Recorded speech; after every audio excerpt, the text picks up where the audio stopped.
A guy asked me about 2 months ago, he said, E.T., if there's one mistake you've made, what's that one mistake you made? I said, I'm gonna be honest with you. My values are not in alignment with my dreams.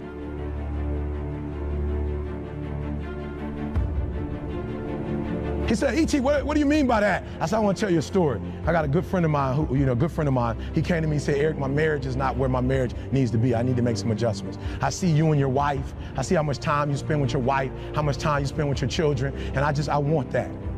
You buy your wife roses regularly. You're always taking her out to eat. Like, I'm watching you. You spoil her. E.T., what can I do? And so I told him what to do, and guess what he started doing, God? He started doing the exact same thing I started doing. And he said, Eric, it's not working. Like, I'm doing exactly what you're doing, but it's not working. He said, why isn't it working? I said, you know why it's not working? Because your values and your dream, you say you want a better marriage. But I told you need to iron your wife's clothes. You know what he told me? After a while, he said, I'm gonna be honest with you, Eric. I know, you told me to iron, you told me to wash, you told me to cook, but where I come from, he said, I'm gonna be honest, Eric, when I do that, I feel like a punk. And I said, that's why you're having a hard time doing it. Because your value system says a man is not supposed to iron, a man is not supposed to cook, a man is not supposed to wash dishes. That's what your value system says. So you're doing one thing, but you're going against your own value system. The reason why I'm having such an easy time washing clothes and cooking and ironing, you know why? Because nothing is as important to me as my marriage. And I would rather be happy. I would rather be happy than to say I ain't no punk. Make me a punk. I want to be a punk. I realized that information changes situations. And so I'd rather buy a book than buy a house. Because if I buy a book, I can buy several homes. But if I buy a home and I don't have the right information, guys, okay, I'm leaving you with this. This is crazy. Can I be honest with you guys? You could burn my house down and it wouldn't bother me. Well, how do I know? I had a home that a tornado tore down in Alabama. It didn't bother me. Why? Because we have the blueprint and they can rebuild it. You can take all my money out the bank. It might hit me. Ooh. If I would tell you my lineup of speaking and our audio book, what we're making every month, we'll be all right. I can make more money. But if you take the knowledge out of my head and take the experiences that I have, I'm broke. I'm nothing.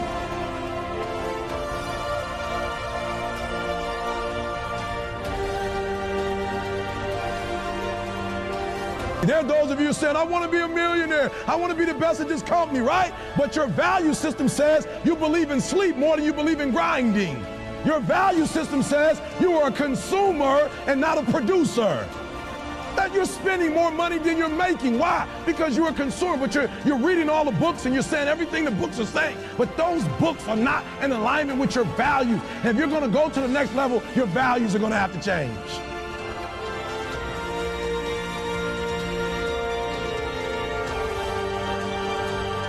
The problem with most people is that you're not obsessed with improvement. You're obsessed with making money. You're obsessed with taking your business to the next level. And can I be honest with you guys? When you become obsessed with improvement, I will spend more time learning in Australia than I will speaking. I will spend more time sitting under people. I will spend more time with Glenn. I will spend more time with Aaron. I will spend more time learning than I will speaking in this country. I will walk away with stuff I never heard before, books I've never read before.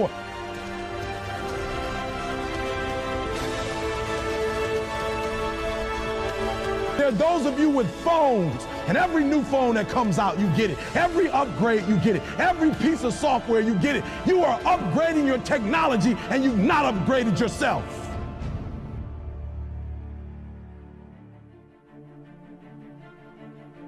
Listen to me, a true hunter, watch me. A true hunter is wired differently. He's wired differently. Doesn't have the same makeup. Listen to me, what makes a gazelle is how he's wired. When a lion sees a gazelle and the gazelle sees the lion, both beasts see each other at the exact same time. When the gazelle sees the lion, because of how he's wired, he automatically, fear takes over. When the lion sees a gazelle, he lights up. It's showtime. The hunt is on. This is what I was made for. And if you ever studied a lion in his natural environment, watch this, guys.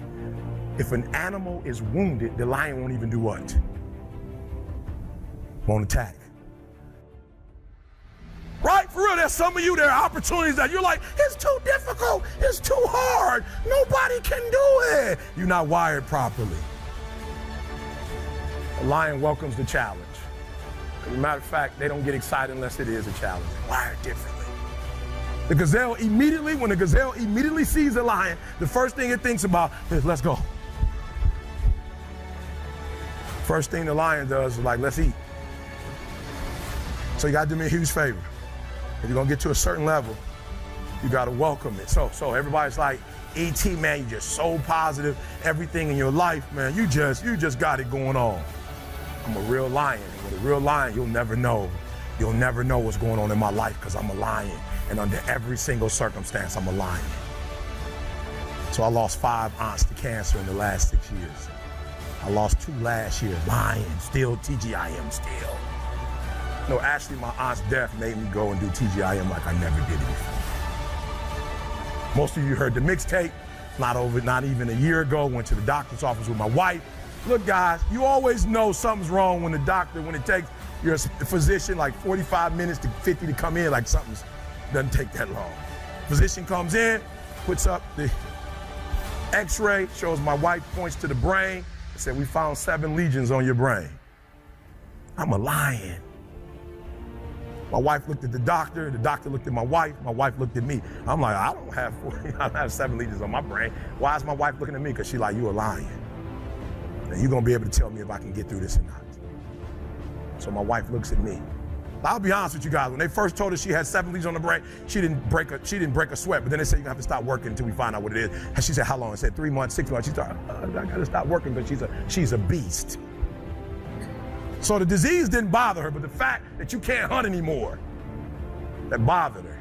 So my wife looks at me and says, no words, but she kind of looks at me like, okay, this is terrible. We've been together since we were 16. You've helped me to get out of everything. What now? I said, we can, we will, we must. We got a son graduating from college. You need to be there. We got a daughter that's going to finish high school in 2 years. You need to be there. You can get through this. Oh, I'm wired differently. I didn't start crying. I didn't say, why me? Why my wife? I'm doing good to the world. I'm not hurting anybody. Why me? I'm wired differently.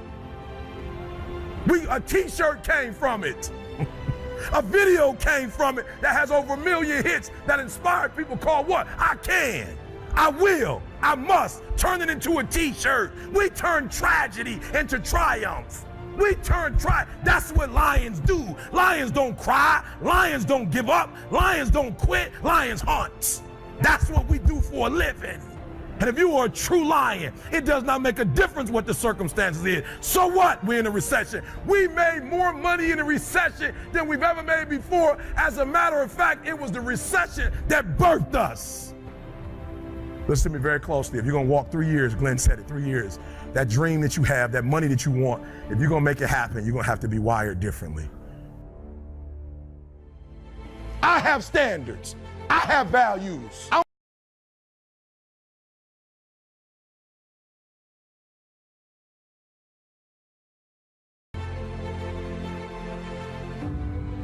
You always want to blame other people. You want to.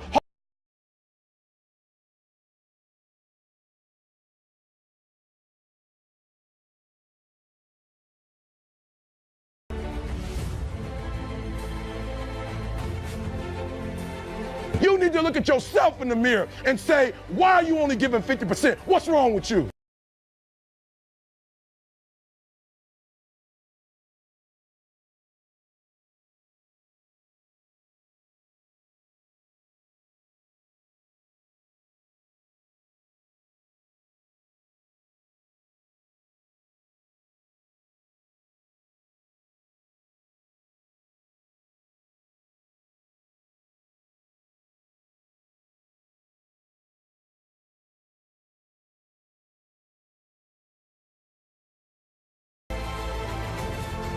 I value myself enough to give 120% or don't do it. Listen to me. Luck is for leprechauns, and you ain't green. Luck is for leprechauns, and you're not green.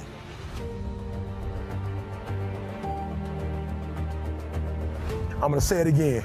Luck is for leprechauns and you're not green. What I am telling you is that if you're willing to go beast mode, you can have whatever you want. I'm a living example. You can start from nothing. Start from nothing. You know the story. Mom was a teenage mom. Start with nothing. Grandma had 14 kids. Start with nothing. 2-bedroom house, 1 bathroom. Mom got kicked out because she had me. Start with nothing. Start with nothing, high school dropout. Start with nothing, homeless. 12 years to get a 4-year degree from the university. Start with nothing if you are willing to grind. I believe effort, and you've heard me say it. You might come from privilege. You might have a father that can give you everything your little heart desires, but you will not outwork me.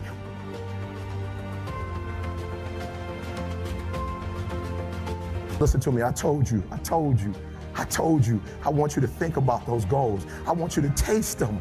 I want you to internalize it. I'm not asking you to tell me what your goals are because I'm interested in hearing everybody in the room. I couldn't possibly do anything with it. Listen to me, this is what I'm telling you. I'm telling you to dream your dream because I want you to feel it. I want you to taste it. I want you to know how close. I want you, just like when the weather is changing, you can feel it. I want you to be able to feel when you're getting closer to it and closer to it. But more importantly, I want you to know when you dream your dream that there are other people who are dreaming the exact same dream. You might be the ant, and the ant has very little, but he's determined, he's strong, he has a dream and a goal, and he'll do whatever it takes. And I need you to understand that the bigger your dream is, the earlier you're gonna have to get up. The bigger your dream is, the earlier you're gonna have to get up. The longer you're gonna have to stay up. The bigger your dream is, the more effort you're gonna have to put in. And for those of you who raise your hand and put up 70%, you'll never see it.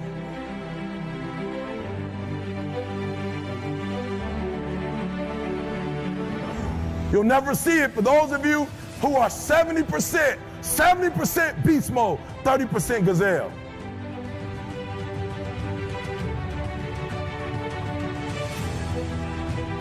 When you said to yourself, when the ball comes down, this is what I want to accomplish, you're not the only person that wants to accomplish it. And now I ask you this question, what do you do when 1,000 other people want exactly what you want?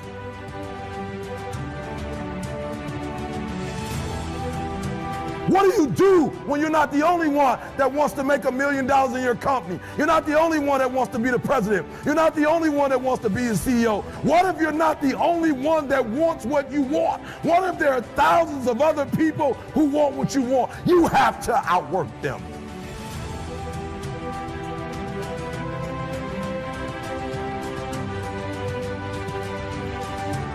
You gotta outgrind them. You gotta get up earlier. You gotta stay up later. You've gotta execute, and you've gotta go from 70 to 120.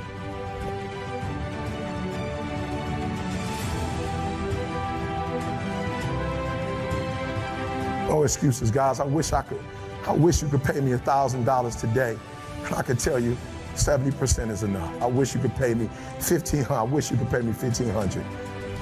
But it's not gonna happen.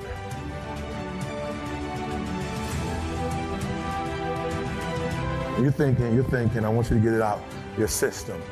You're thinking, I'm gonna work hard for 10 years, then I'll relax. And if that's what you're thinking, this ain't for you.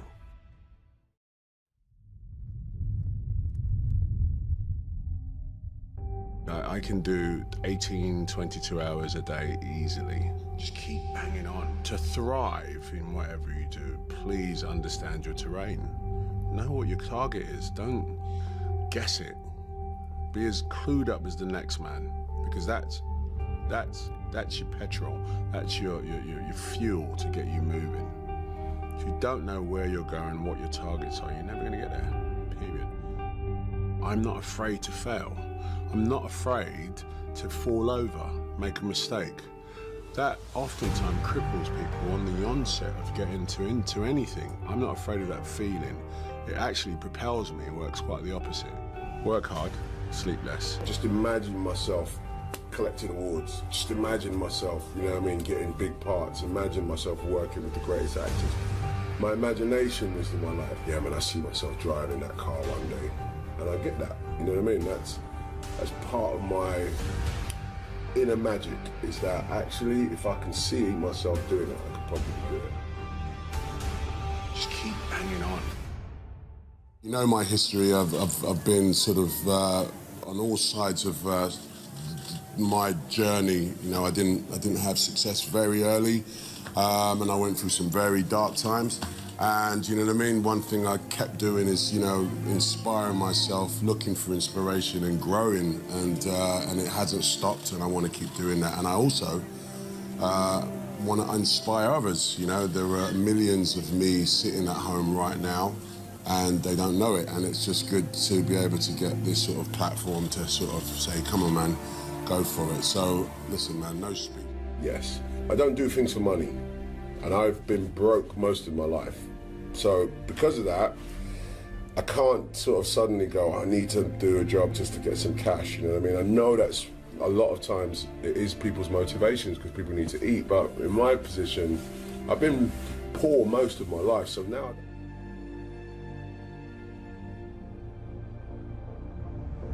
When I was 16, contemplating being an actor, I was in sound systems, DJing, you know what I mean? And, you know, it was like that or this. So I always go back to DJing. I always have a studio, I always have turntables, always.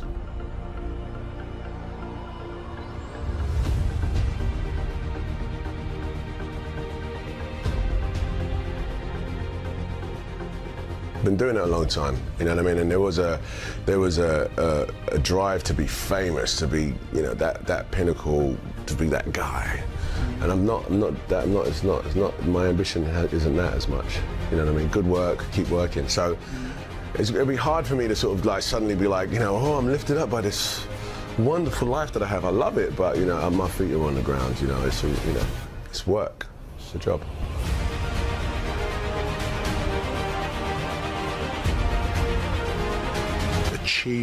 Achievement is inspirational to me, you know, people doing it. Someone that on Monday didn't know how to do this and by Friday can do it. That is an inspiration to me. I'm not afraid to fail. I'm not afraid to fall over, make a mistake. That oftentimes cripples people on the onset of getting into anything. The first time I ever picked up the DJ decks was horrible. Horrible now, but I'm not afraid of that. I'm not afraid of that feeling. It actually propels me and works quite the opposite.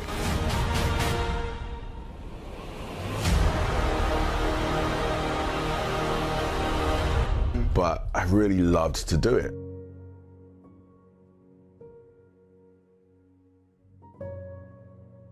My breakthrough was actually deciding I wanted to be an actor and go into a drama college. Not a drama college, I did a performing arts course. That changed my life. It turned my dreams into a reality. It gave me an actual, tangible target to go, oh, actually, I could do this. That was my breakthrough, because it was a breakthrough of my mind.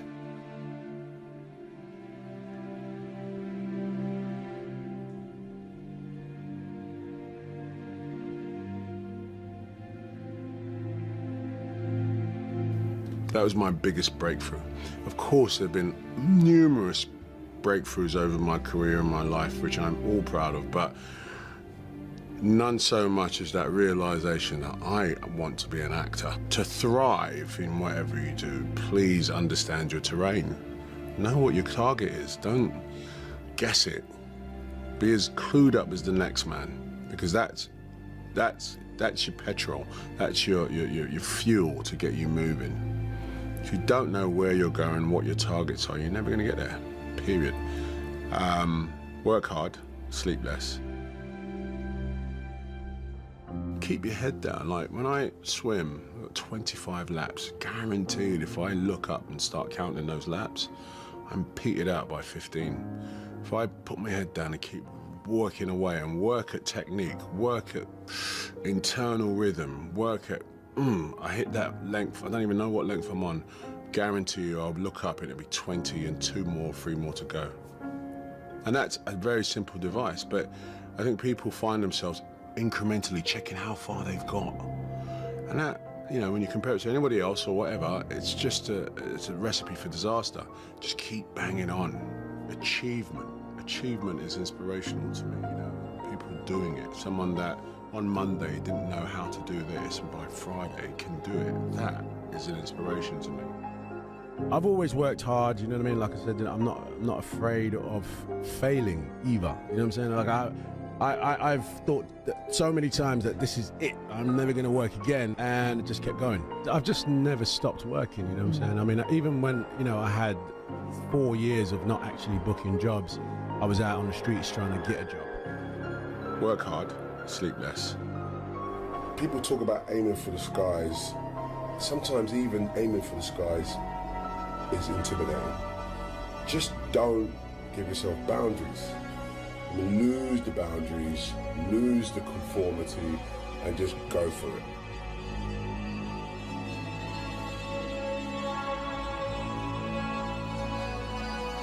I used to hustle these streets, thinking about, you know, one day I'm going to be on in New York, and New York was that, you know, sort of big pinnacle mountain, and here I am.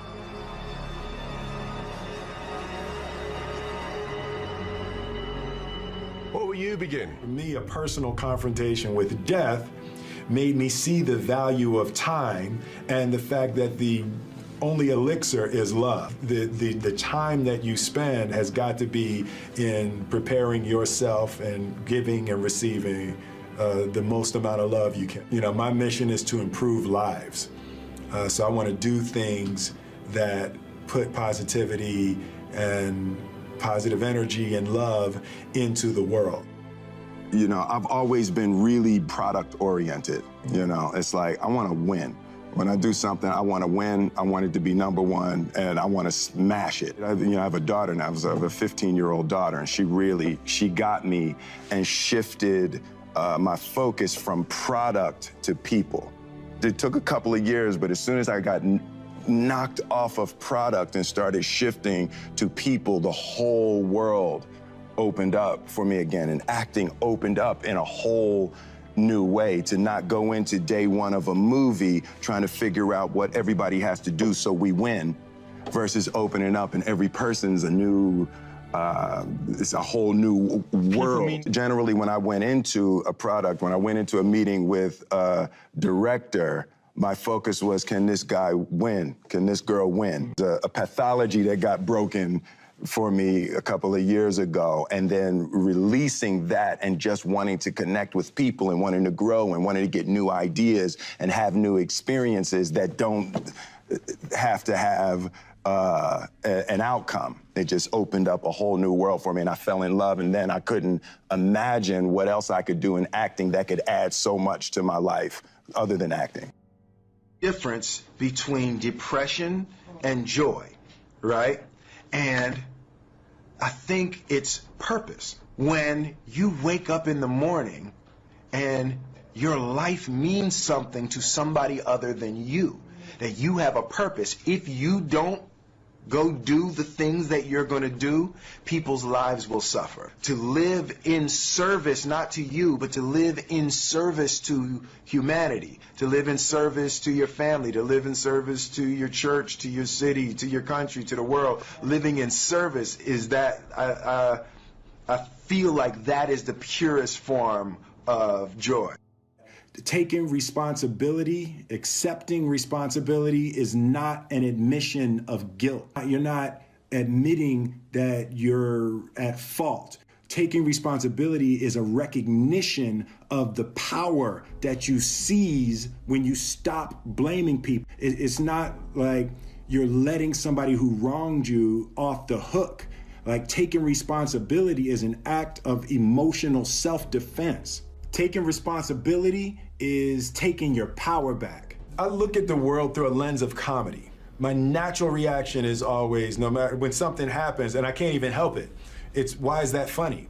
You know, so even at a funeral, I can't help but think why that's funny. Extremely helpful for me, just psychologically, that no matter what's going on, I can't keep my mind from finding jokes. A beautiful way to stay joyous and positive. I live in complete terror. Everything for me about this business and you know, about what I've been trying to build and what I've been trying to do with my life keeps me in terror. I am deeply motivated by fear. I'm trying to develop a more realistic perspective of what this business is. When I was 15 years old, my first girlfriend cheated on me. Oh.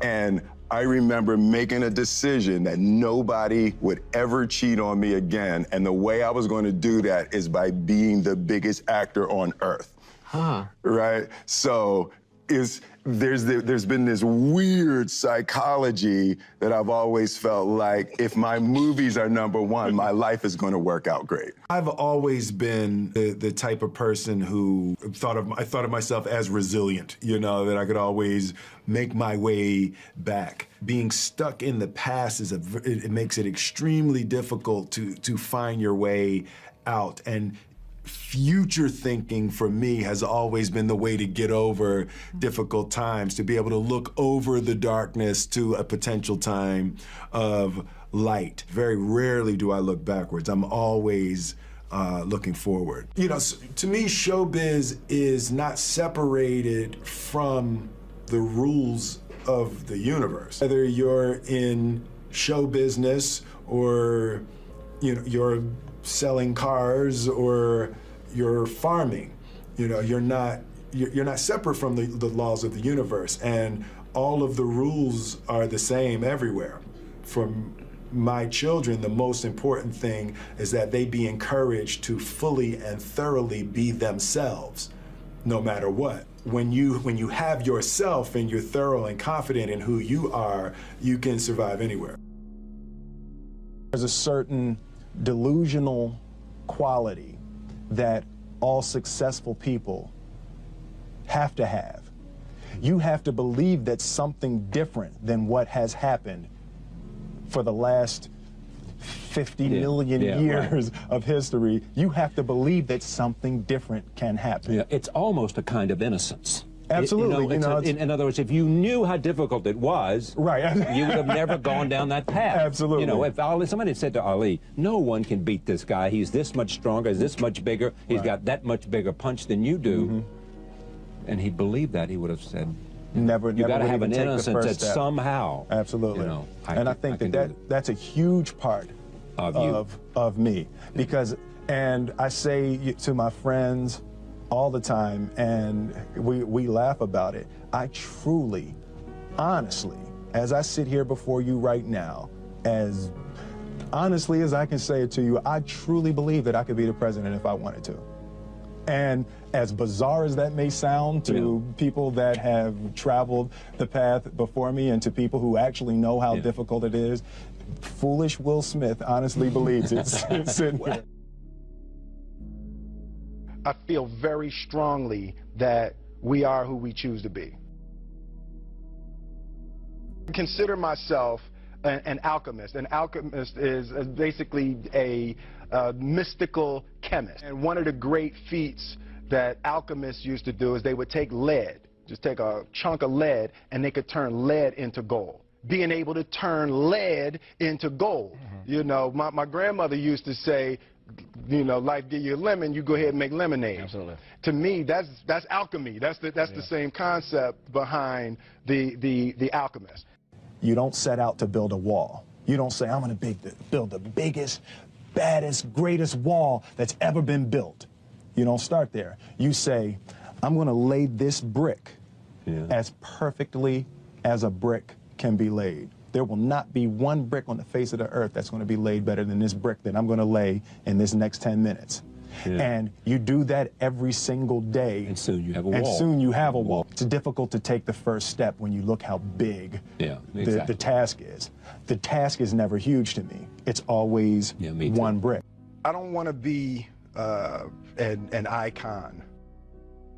I realize that to have the level of success that I want to have, it's difficult to spread it out and do multiple things. You know, it's in order to to be world class, and I've made a decision I want to be world class. And it takes such a desperate, obsessive focus to excel on the level that I want to make movies. You know, I was Star Wars when I was young. I sat in the movie theater and watched Star Wars, and I just couldn't believe that that movie made me feel like that, just floored and just stunned by the creativity. And just I'm realizing that in order to move people in that way, in order to touch people in that way, you really got to focus with all of your fiber and all of your heart and all of your creativity.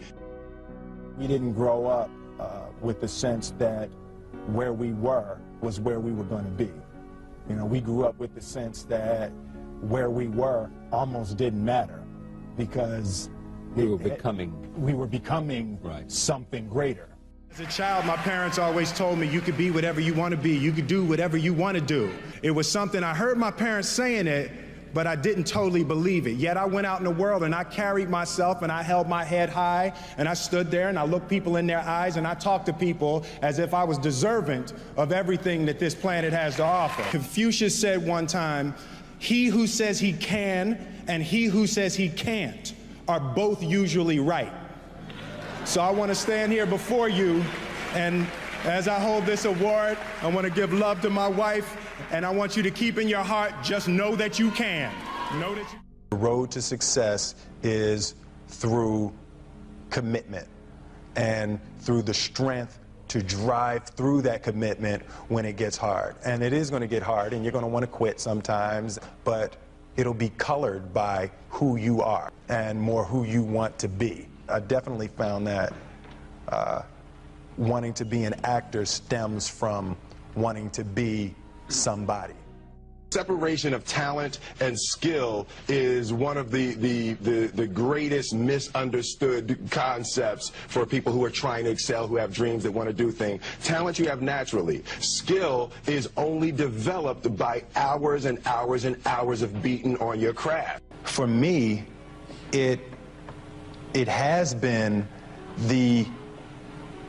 to be that guy that does what people say can't be done, you know? And I think it started with trying to please my mother and trying to please my grandmother, and they always wanted higher for me. They always wanted more for me. And it got to the point that I wanted to be something. I wanted to be somebody. And it made me choose certain roles. It made me turn down certain roles. There is more than an image that I want to project. I want to be the person that is the first person there and the last person to leave. I never really viewed myself as particularly talented. Where I excel is ridiculous, sickening work ethic. You know, while the other guy's sleeping, I'm working. While the other guy's eating, I'm working. Anytime you inject extremes into the universe, you can expect extremes to come back. I think that, you know, one of the best pieces of advice I ever got was don't let your successes go to your head, and don't let your failures go to your heart. Do you follow that? I try. No, it's absolutely a difficult, even more so now with my wife and my children expanding into it, the scope of it is actually becoming more difficult to manage. The things that, almost in a spiritual sense, the things that you attract to yourself. And also, if you think about it in terms of altitude, the higher you go, the harder it is to breathe. There's less oxygen. And I think in that phrase, what I get from that with Marlon Brando, what happens is, if you think about it in terms of mountain climbing, the higher and the higher you get, the less oxygen there is, the harder it is to breathe as you get to this successful space. And the first thing people want to do is get down. And what you do by getting down is self-destructive. and I'm just working hard to make sure that I don't allow the lack of oxygen to dull my appreciation for the gifts I've been given. Rome wasn't built in a day. We all know that. Everyone hears that. But Rome also didn't fall apart overnight either. It took hundreds of years for Rome to reach its peak, but it also took time, hundreds of years, for Rome to decay and fall apart.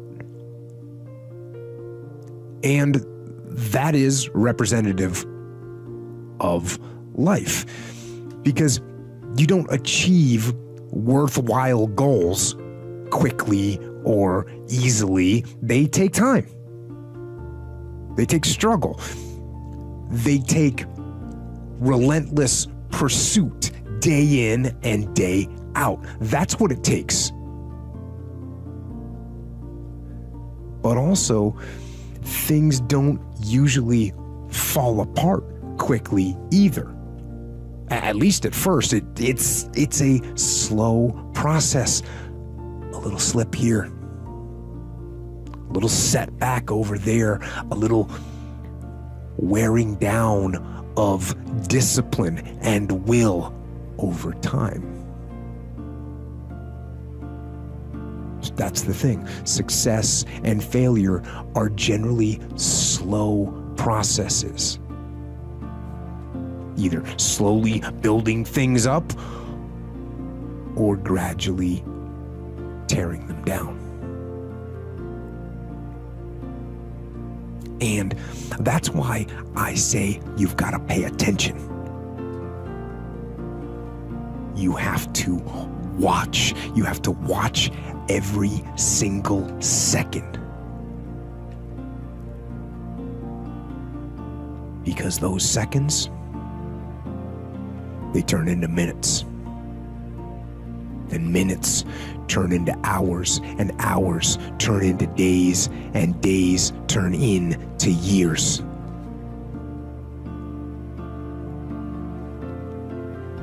And so, that second that just went by, that counted. And so did that second. And so did that one. And in those precious seconds, you were either building or you were decaying. You were either gaining ground or you were losing ground in that second. And in every second. Every second counts. So, make every second. How do you stop making excuses? This is actually pretty simple. Yeah, and I said it the other day, and you have to realize, you have to know, you have to accept that all your excuses are lies. They are lies, all of them. Think about the things that you tell yourself, the lies you use to rationalize taking the easy road. Taking the easy road and leaving discipline behind. Think about them. You don't have time. That's a lie. You don't have support. That's a lie. You don't have the equipment or the gear. Lies. You don't know the best way. Who cares? That's a lie. Or you're too old or you're too young. Of course you're too old or too young. Lie. And there's you're too busy. Sure you are. That's a lie. And you're too tired or you're too sore or you're just plain not feeling it. Lies. lies, lies. And the list goes on and on and on.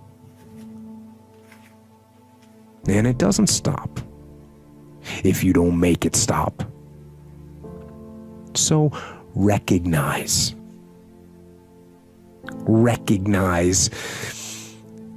the excuses are not valid. They aren't. They're trumped up. They're conjured up. They're fabricated. They're lies. And how do you stop the lies? You stop the lies with the truth. The truth. The truth will set you free. The truth will stand, and the truth will deliver you from procrastination and laziness and the downward spiral that comes with a lack of discipline. So don't believe the lies, believe the truth. And the truth is, you have time. You have the skill, you have the knowledge and the support and the willpower and the discipline to get it done. So cast out the lies, burn them down, and listen to the truth, and live the truth, and go out and get it done. Self-help or self-management or self-improvement. I don't really like what those words have come to mean these days. Because there's a lot of people out there that are constantly trying to improve themselves by looking for the one change. The one change, right? The one change in their life that's gonna make their dreams come true. And even worse, on top of that, there's a lot of people out there, a lot of self-help gurus and these hyperactive motivational speakers and these other self-appointed modern Zen yoga warriors that they're trying to sell the one thing. They're trying to sell the 9 steps or the enlightened path that's going to allow you to unlock all of your human potential and fulfill the dreams so you can live the life that you've always wanted to live. Now, I'm no guru, and I definitely don't claim to be. I'm just a man. But I will tell you this, it isn't one thing, and it isn't 10 things, and it isn't 100 things. It isn't a quick path, and there are no shortcuts. And meditation won't get you there, and neither will a miracle drug or an organic supplement or some superfood. Getting better isn't a hack or a trick or a one change that you need to make. Getting better is a campaign. It's a campaign. It's a daily, a weekly, it's an hourly fight. An incessant fight that doesn't stop against weakness and against temptation and against laziness. It's a campaign of discipline. It's a campaign of hard work and dedication. It's waking up early and going to bed late and grinding out every second in between. Every single day. So, you want to get better? You want to self-improve? Stop looking for a shortcut and go find your alarm clock and find your discipline and find your guts and your passion and your drive and find your will. And then you will find your freedom. Those days when I'm tired or worn out or just basically sick of the grind. What do I do on those days? I go anyways. I get it done, even if I'm just going through the motions. I go through the motions. I don't really want to work out. I work out. I really don't want to hammer on a project. I hammer on the project. Don't really want to get up and get out of bed. Yeah, I get up and get out of bed. Now, these could be signals that you need some time off. And those signals might be right. They could be correct. But don't take today off. Not today. Wait until tomorrow. Don't give in to the immediate gratification that is whispering in your ear. Shut that down. Do not listen to that little voice. Instead, go through the motions. Lift the weights, sprint the hill, work on the project, get out of bed. Now, as an overall rule, I do not like procrastination. You need to get things done. But if you are going to rest, that is one thing that you should procrastinate on. That's the one thing I want you to put off until tomorrow.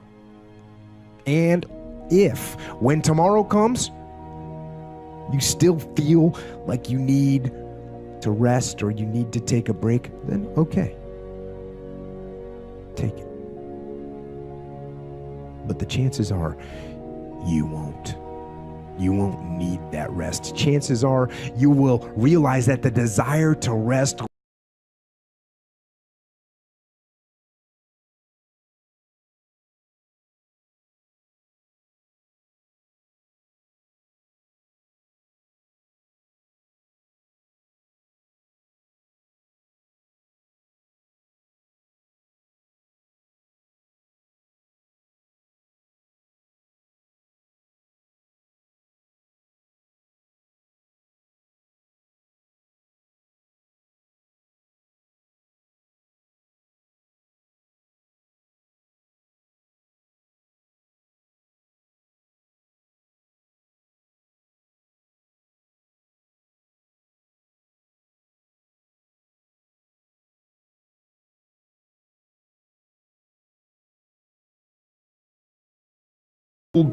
tricks and methods that people talk about, and they have some merit. Maybe they do work, these things, do the little things people say, and wake up early. I say that, and write things down, and take cold showers, and tell everyone what you're going to do.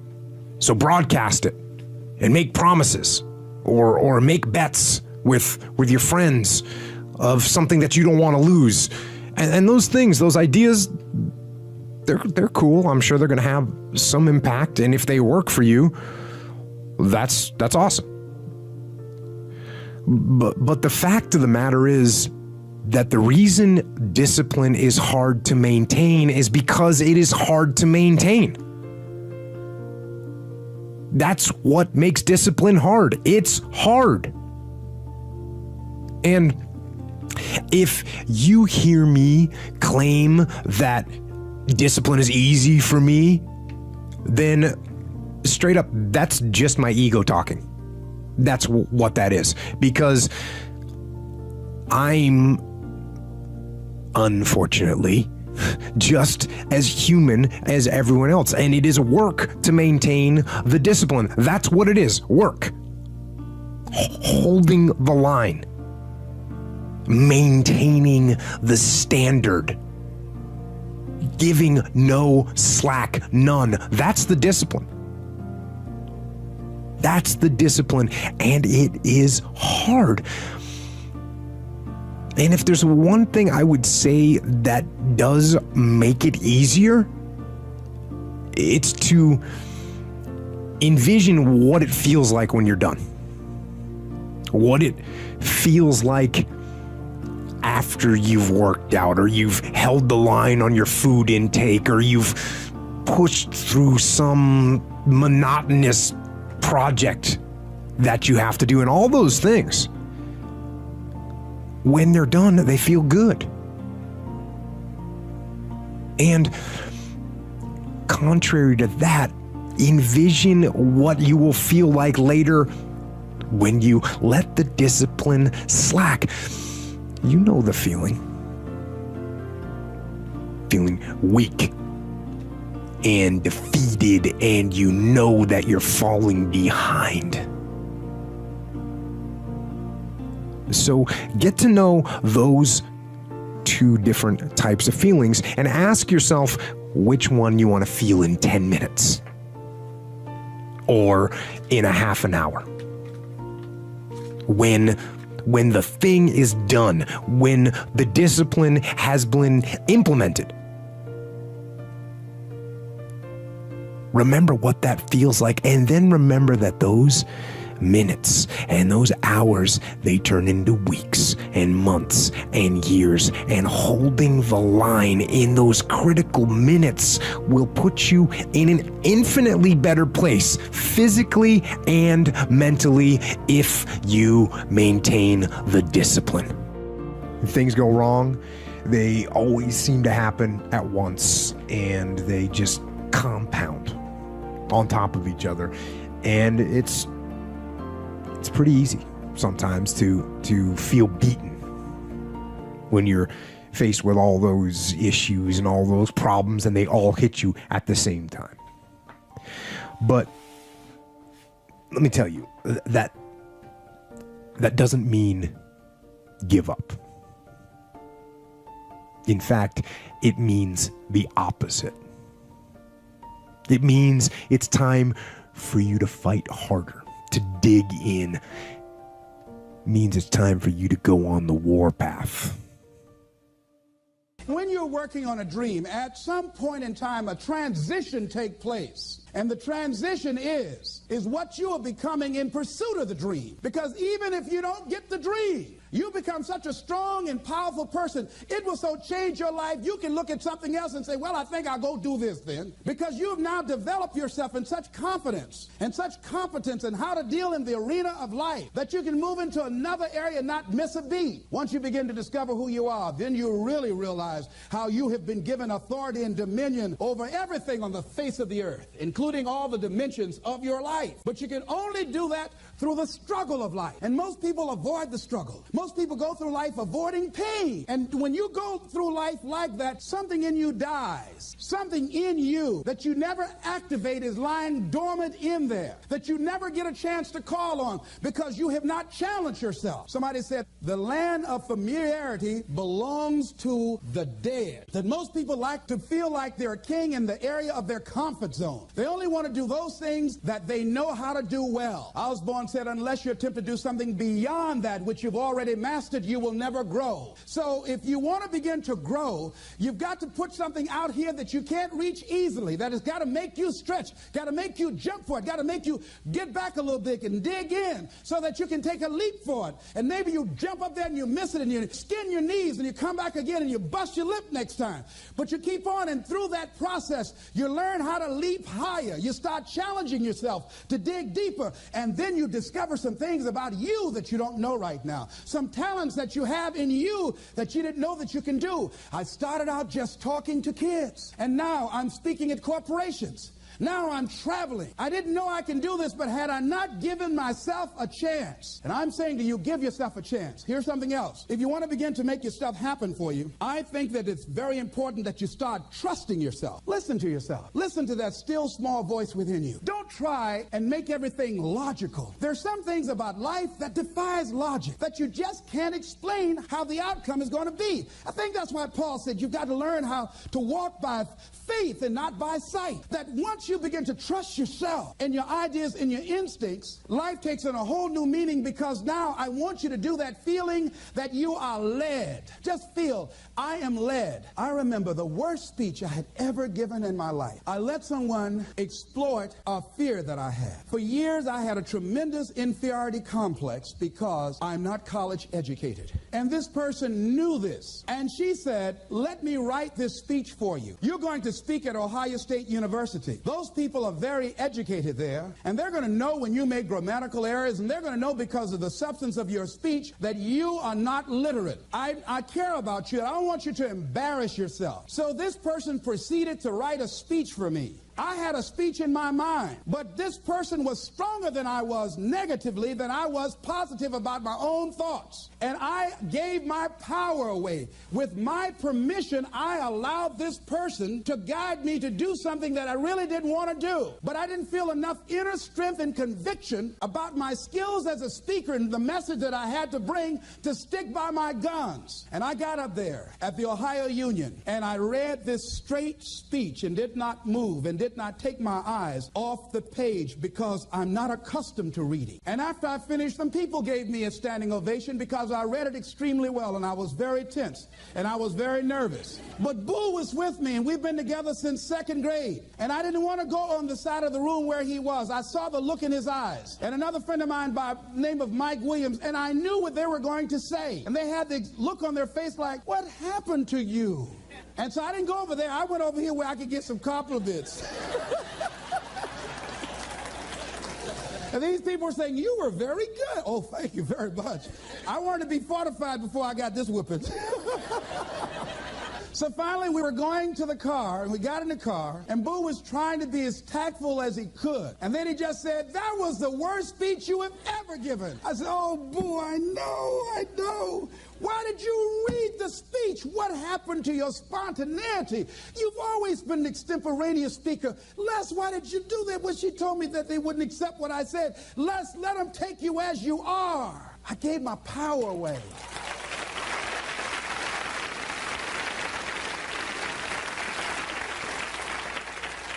Ladies and gentlemen, don't give your power away. You don't need anybody to approve your dream. It was given to you. If they can't see it, it's because it wasn't given to them. It was given to you. Hold it, nourish it, cultivate it, work on it. It's yours. It's your baby. Work on it until it comes into fruition. I gave away my power, and I said, I'm not going to do that no more. If you've ever given away your power, repeat after me, please. I'm not going to do that no more. Isn't that something good to say?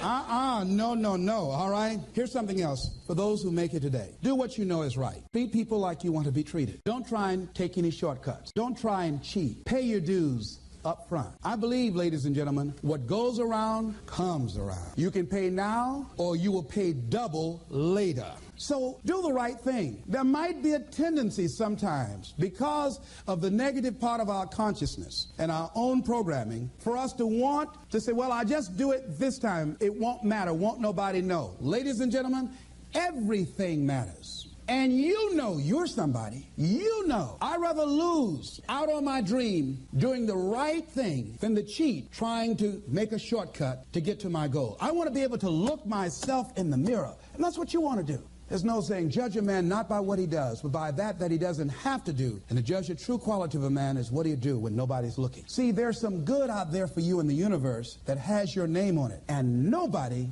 can get your good. It has your name on it. They can't take your stuff. It's your stuff. So when you know that whatever you're seeking, it's also seeking you, you don't worry. You don't run scared. You don't think somebody's going to take it from you. You listen to your inner voice, and you always take the high road. There will be the tendency, the natural inclination to take the low road. You must resist that. Repeat after me, please. I will always take the high road. And do the right thing. No matter what. Shake somebody's hand on your right and left and say, do the right thing. Here's something else I encourage you to do if you want to make it today. Keep your agreements. Keep your agreements that you make, and establish a network of people who will also do that. Establish a network of people in your life that you can count on, that will be there for you when you need them, and you be there for them. And test them sometime. Find out how many flaky people you've got in your life. Ask them to meet you someplace and say, this is very important for me. Will you be there for me? I need you. And whoever shows up, write their name down. Those that don't show up, draw a line through their name. And when they call you, make sure you're not available for them. Are you busy? No. I just choose not to deal with you in this way. Get all the flaky people out of your life. I asked a friend of mine today about a mutual friend. I said, have you talked to him? She said, no. I said, why? He's so negative. I had to cut him out of my life. I couldn't risk having him in my life. In my office, I have a lot of fruit, and I had a basket of apples on the table, and I had a plum that had spoiled. When I picked the plum up off this granny apple, it left a brown spot. You ever heard said one spoiled apple will spoil a whole barrel? One negative person can spoil your whole life. Leave the flakes alone. People that are seriously not serious. And if you're surrounded by flakes, that tells you who you are.